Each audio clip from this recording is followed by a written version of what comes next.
സംഘപരിവാർ എന്തിനാണ് ഒരു ബുൾഡോസിംഗ് എന്ന് പറയുന്ന ഒരു പ്രക്രിയയിലേക്ക് കടക്കുന്നത് എന്ന് നമ്മൾ ആലോചിച്ച് നോക്കിയിട്ടുണ്ടോ? സംഘപരിവാർ മുസ്ലിം സമൂഹത്തെ വംശീയമായി ഉന്മൂലനം ചെയ്യുന്നതിന് കാലങ്ങളായി പലതരത്തിലുള്ള സാധ്യതകളും പലതരത്തിലുള്ള രീതികളും പരീക്ഷിച്ച് നോക്കിയിട്ടുണ്ട് എന്നാണ് ഞാൻ മനസ്സിലാക്കുന്നത്. 2000 ഒക്കെ പ്രത്യേകിച്ച് വേൾഡ് ട്രേഡ് സെന്റർ ഒക്കെ ആക്രമിച്ചതിന് ശേഷം നമ്മൾ കണ്ടതായിരുന്നു വലിയ ബോംബ് സ്ഫോടനങ്ങൾ. ഇപ്പോൾ വലിയ ബോംബ് സ്ഫോടനങ്ങളൊന്നും നമ്മളാരും എവിടെയും കേൾക്കലില്ല. അതിൻ്റെയൊക്കെ തുടർച്ചയിൽ സംഘപരിവാർ അധികാരത്തിലേറിയതിനു ശേഷം സംഘപരിവാർ ചെയ്തുകൊണ്ടിരിക്കുന്ന കാര്യം എന്താണെന്ന് ചോദിച്ചാൽ, മുസ്ലിം സമൂഹത്തെക്കുറിച്ച് നിരന്തരമായി വെറുപ്പുൽപാദിപ്പിക്കുക. അവൻ്റെ ഭാഷയെപ്പറ്റി, അവൻ്റെ ശരീരത്തെപ്പറ്റി, അവൻ്റെ പ്രണയത്തെപ്പറ്റി, അവൻ്റെ വേഷത്തെപ്പറ്റി, അങ്ങനെ മുസ്ലിമിനെ പറ്റി മുഴുവൻ കാര്യത്തെക്കുറിച്ചും വെറുപ്പുൽപാദിപ്പിക്കുക. മറുഭാഗത്ത് പല രീതിയിൽ വംശീയ ഉന്മൂലനത്തിന്റെ ഭാഗമായി തന്നെ അവരെ കൊലപ്പെടുത്തുകയും പീഡിപ്പിക്കുകയും ചെയ്യുക, അത് പലതരം കാര്യങ്ങളുടെ പേരിൽ. എന്നിട്ട് അതൊക്കെയും വീഡിയോ എടുത്തുകൊണ്ട് ബാക്കിയുള്ള ആളുകളെ ഒരു അരക്ഷിതാവസ്ഥയിൽ നിർത്തി മാറ്റുക. ഇതാണ് അവർ നിരന്തരമായി ചെയ്തുകൊണ്ടിരിക്കുന്നത്. അലഹബാദിൽ ജാവേദ് അഹമ്മദ് എന്ന് പറയുന്ന ജമാഅത്തെ ഇസ്ലാമിയുടെ തന്നെ വെൽഫെയർ പാർട്ടിയുടെയൊക്കെ നേതാവ് കൂടിയായ അദ്ദേഹത്തിന്റെ 2 നില കെട്ടിടം പൊളിക്കുന്നത് നിങ്ങൾ ആലോചിച്ച് നോക്കി. എന്താണ് അതിന്റെ സംഘപരിവാർ ഉദ്ദേശിക്കുന്ന കാര്യം? എന്താണ് സംഘപരിവാർ? നമുക്കറിയാം, ജാവേദ് അഹമ്മദ് എന്ന് പറയുന്ന അദ്ദേഹം അന്ന് വെള്ളിയാഴ്ച സമരം നടക്കുമ്പോൾ അതിൽ ആ സമരത്തെ കുറച്ചുകൂടി സമാധാനം പാലിക്കണമെന്നൊക്കെ പോസ്റ്റ് ഇട്ട ആൾ കൂടിയാണെന്നൊക്കെ നമുക്കറിയാം.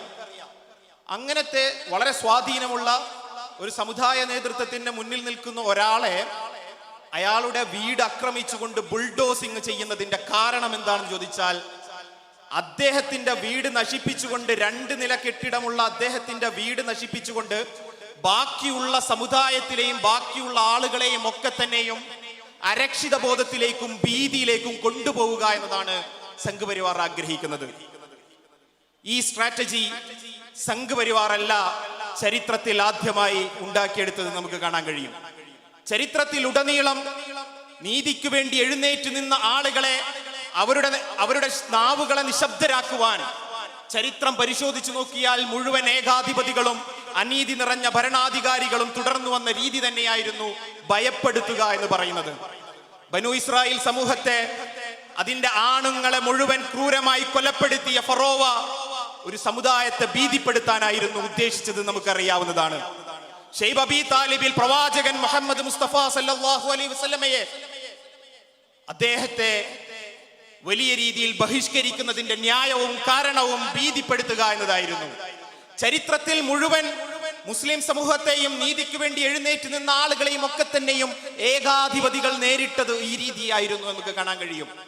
പക്ഷേ ആ ചരിത്രം വായിക്കുമ്പോൾ പുഞ്ചിരിച്ചുകൊണ്ടല്ലാതെ നമുക്ക് അവസാനിപ്പിക്കുവാൻ കഴിയില്ല. അന്ന് ഏകാധിപതികളായ ആളുകൾ ഭീഷണിപ്പെടുത്തിക്കൊണ്ട് ഭീതിപ്പെടുത്തിക്കൊണ്ട് മുന്നോട്ട് പോയവരൊക്കെയും പരാജയപ്പെട്ട് മടങ്ങിപ്പോയ ചരിത്രമാണ് നമുക്ക് മുഴുവൻ കാണാൻ കഴിയുന്നത്. ചരിത്രത്തിലുടനീളം അങ്ങനെ ഇസ്ലാമിക ദർശനത്തെ മുന്നിൽ നയിച്ചുകൊണ്ട് മുന്നോട്ട് പോയ ആളുകൾക്ക് അവരെ നിങ്ങൾക്ക് ഭീതിപ്പെടുത്താൻ കഴിയില്ല എന്നതാണ് യാഥാർത്ഥ്യമെന്ന് നമുക്ക് കാണാൻ കഴിയും. നിങ്ങൾ ആലോചിച്ച് നോക്കൂ, അഫ്രീൻ ഫാത്തിമയുടെ ഇന്റർവ്യൂ ആയിരുന്നു കഴിഞ്ഞ ദിവസം മക്തൂബ് മീഡിയ പുറത്തുവിട്ടത്. നിങ്ങൾക്ക് വളരെ കണ്ണു നിറഞ്ഞ് കണ്ടുപോയ രംഗമായിരുന്നു. സ്വന്തം വീട് തന്റെ മുന്നിലിരിക്കെ തന്നെ അത് ക്രൂരമായി ഇല്ലാതാക്കി അത് കണ്ട ഒരു അഫ്രീൻ ഫാത്തിമ എന്ന് പറയുന്ന 25 വയസ്സ് മാത്രം പ്രായമുള്ള ഒരു യുവതി പ്രതികരിക്കുന്നത് നിങ്ങൾ ആലോചിച്ച് നോക്കണം. നിങ്ങൾക്ക് ഞങ്ങളെ ഭയപ്പെടുത്താൻ കഴിയില്ല, എന്റെ കണ്ണിൽ നിന്നൊരു കണ്ണുനീര് പോലും നിങ്ങൾക്ക് പൊഴിക്കാൻ കഴിയുകയില്ല എന്ന പ്രതികരണമാണ് അഫ്രീൻ ഫാത്തിമ നടത്തുന്നത് എന്നാണ്. ഞാൻ നേരത്തെ മുദ്ദസിർ ആലമിനെ കുറിച്ച് പറയുകയുണ്ടായി. റാഞ്ചിയിൽ മുദ്ദസിർ ആലമിന്റെ ഉമ്മ പ്രതികരിക്കുന്നത് നമ്മൾ കണ്ടതായിരുന്നു. അദ്ദേഹം ഷഹീദാണ് എന്നാണ് ഉമ്മ പ്രതികരിക്കുന്നത്. പ്രിയമുള്ള സഹോദരന്മാരെ, ഇസ്ലാമിക ദർശനത്തിന്റെ കരുത്ത് അതാണ്. എത്ര തന്നെ ഭീതിപ്പെടുത്തിയാലും പരാജയപ്പെടുത്താൻ ശ്രമിച്ചാലും അതിനൊക്കെയും മറികടക്കുവാനുള്ള വിമോചനപരത ഈ ദർശനത്തിനുണ്ട് എന്നതുകൊണ്ടുകൂടിയാണ് പലപ്പോഴും ഭീതിപ്പെടുത്താൻ ശ്രമിക്കുമ്പോഴൊക്കെയും ഇവർ പരാജയപ്പെടുന്നത് നമ്മൾ മനസ്സിലാക്കേണ്ടതുണ്ട്. അതുകൊണ്ട് മുസ്ലിം സമുദായത്തെക്കുറിച്ച് ഒരാശങ്കയും ഒരു പ്രശ്നവും ഒരു ആശങ്കയും വളരെ വ്യക്തിപരമായി എനിക്കില്ല എന്നാണ്. കാരണം ഈ സമുദായത്തിന് അതിജീവിക്കാനും ഈ സമൂഹത്തെ മുന്നോട്ട് കൊണ്ടുപോകുവാനും കഴിയുന്ന കരുത്തുണ്ട് എന്നതുകൊണ്ട് തന്നെയാണ്. പക്ഷെ നമ്മൾ മനസ്സിലാക്കേണ്ടത് സമൂഹത്തിൽ ആഴത്തിൽ ബാധിച്ചു കൊണ്ടിരിക്കുന്നത് ഇസ്ലാമോഫോബിയയാണ്. എന്താണ് ഇസ്ലാമോഫോബിയയുടെ പ്രത്യേകത? ഇസ്ലാമോഫോബിയ എന്ന് പറയുന്നത് ഒരു വംശീയത കൂടിയാണ്. ആ ഇസ്ലാമോഫോബിയയുടെ പ്രശ്നം, ആദ്യത്തെ പ്രശ്നം മുസ്ലിം സമുദായത്തിനല്ല. ഞാൻ അതുകൂടിയാണ് മനസ്സിലാക്കുന്നത്. മുസ്ലിം സമുദായത്തിന് അതിന് മറികടക്കാനുള്ള കരുത്തുണ്ട്. ചരിത്രത്തിൽ ഉടനീളം അത് കരുത്ത് കാണിച്ചിട്ടുണ്ട്. പക്ഷെ ഈ വംശീയത നിറഞ്ഞ, ഈ വിദ്വേഷം നിറഞ്ഞ ഒരു മനസ്ഥിതി യഥാർത്ഥത്തിൽ നമ്മുടെ സമൂഹത്തിന്റെ മുഴുവൻ മേഖലയിലും കൊണ്ട് തറച്ചിട്ടുണ്ട് എന്നത് മുസ്ലിം സമുദായത്തെ ബാധിക്കുന്ന പ്രശ്നത്തെക്കാൾ സമൂഹത്തെ മുഴുവൻ ബാധിക്കുന്ന പ്രശ്നമായിട്ടാവണം നമ്മൾ മനസ്സിലാക്കേണ്ടത്. ഇത് ഈ മറ്റു സമുദായങ്ങളുടെയും രാഷ്ട്രീയ പാർട്ടികളുടെയും ഒക്കെ പ്രശ്നമാണ്. ഞാനിത് വളരെ പേഴ്സണലായി ഏതോ സംഘപരിവാർ ഇവിടുത്തെ രാഷ്ട്രീയ അധികാരം വിട്ടുപോയാൽ എന്തോ മാറുന്ന ഒന്നാണ് ഇസ്ലാമോഫോബിയ എന്ന് വിശ്വസിക്കുന്നില്ല.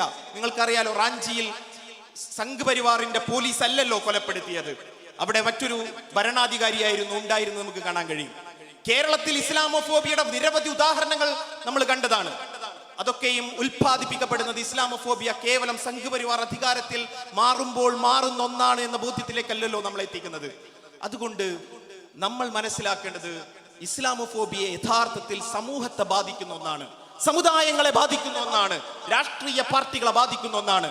അതുകൊണ്ട് ഇത്തരം വേദികൾ, ഒരുമിച്ചിരിക്കുന്ന വേദികൾ, വ്യത്യസ്ത സമുദായത്തിൽപ്പെട്ട ആളുകൾ ഒരുമിച്ചിരിക്കുന്ന വേദികൾ, വ്യത്യസ്ത രാഷ്ട്രീയ പാർട്ടികൾ ഒരുമിച്ചിരിക്കുന്ന ആളുകൾ, അങ്ങനെ ഇരിക്കുന്ന സദസ്സുകളിൽ നമ്മൾ പറയേണ്ടതും നമ്മൾ ആളുകളോടും പറയാൻ പഠിപ്പിക്കേണ്ടതുമൊക്കെ നമ്മൾ, പ്രത്യേകിച്ച് മുസ്ലിം സമുദായത്തിലെ ആളുകളടക്കം മറ്റു സമുദായങ്ങളൊക്കെയും ശീലിക്കേണ്ടതും പറയാൻ ശ്രമിക്കേണ്ടതും അൺലേൺ ഇസ്ലാമോഫോബിയയെ കുറിച്ചാണ്. ഇസ്ലാമോഫോബിയയെ കുറിച്ച് അൺലേൺ ചെയ്തെടുക്കുവാനും മനസ്സിലുമൊക്കെ ഉണ്ടായിരിക്കുന്ന ഇസ്ലാമോഫോബിയയുടെയും വെറുപ്പിനെയും ഒക്കെ മാറ്റിയെടുക്കുവാനുള്ള ശ്രമങ്ങളാവണം യഥാർത്ഥത്തിൽ രാഷ്ട്രീയ പാർട്ടികളും അതുപോലെ തന്നെ സാംസ്കാരിക നായകന്മാരും സമുദായ നേതൃത്വവും ഒക്കെ മുന്നോട്ട് വരേണ്ടത് എന്നാണ് സൂചിപ്പിക്കാനുള്ളത്. അതിനുവേണ്ടി നിരന്തരമായി നമ്മൾ സംസാരിച്ചു കൊണ്ടേയിരിക്കുക. ഇസ്ലാമോഫോബിയെ പ്രശ്നവൽക്കരിച്ചുകൊണ്ട് മാത്രമേ അത് സാധ്യമാവൂ എന്നാണ് മനസ്സിലാക്കുന്നത്. ഇസ്ലാമിക സമൂഹവും മുസ്ലിം സമൂഹവും ഇതിനുവേണ്ടി ഐക്യദാർഢ്യപ്പെടുന്ന മുഴുവൻ ആളുകളും യഥാർത്ഥത്തിൽ ഇസ്ലാമോഫോബിയെ പ്രശ്നവൽക്കരിച്ചുകൊണ്ട് സമുദായത്തിലേക്കും സമൂഹത്തിലേക്കും ഇറങ്ങിത്തിരിക്കുമ്പോൾ മാത്രമാണ്, തെരുവിൽ സംസാരിക്കുമ്പോൾ മാത്രമാണ് ഇസ്ലാമോഫോബിയെ നമുക്ക് കൂടുതൽ പ്രശ്നവൽക്കരിച്ചുകൊണ്ട് നാടുകളിലേക്ക് എത്തിക്കുവാൻ കഴിയൂ. അതുകൊണ്ട് നിരന്തരമായ പ്രതിഷേധങ്ങൾ ഉയർത്തിക്കൊണ്ട്, നിരന്തരമായി തെരുവിൽ ഉയർത്തിക്കൊണ്ട്, നിരന്തരമായി നീതിക്ക് വേണ്ടി എഴുന്നേറ്റ് നിന്നുകൊണ്ട് നമ്മൾ നമ്മുടെ ദൗത്യങ്ങളുമായി മുന്നോട്ട് പോകണമെന്ന് മാത്രമാണ് ഈ സന്ദർഭത്തിൽ സൂചിപ്പിക്കുവാനുള്ളത്. അല്ലാഹു സുബ്ഹാനഹു വ തആല നമ്മളെയൊക്കെ അനുഗ്രഹിക്കുമാറാകട്ടെ. വാഹിറു ദഅവാനാ അൽഹംദുലില്ലാഹി റബ്ബിൽ ആലമീൻ. അസ്സലാമു അലൈക്കും വറഹ്മത്തുള്ളാഹി വബറകാതുഹു.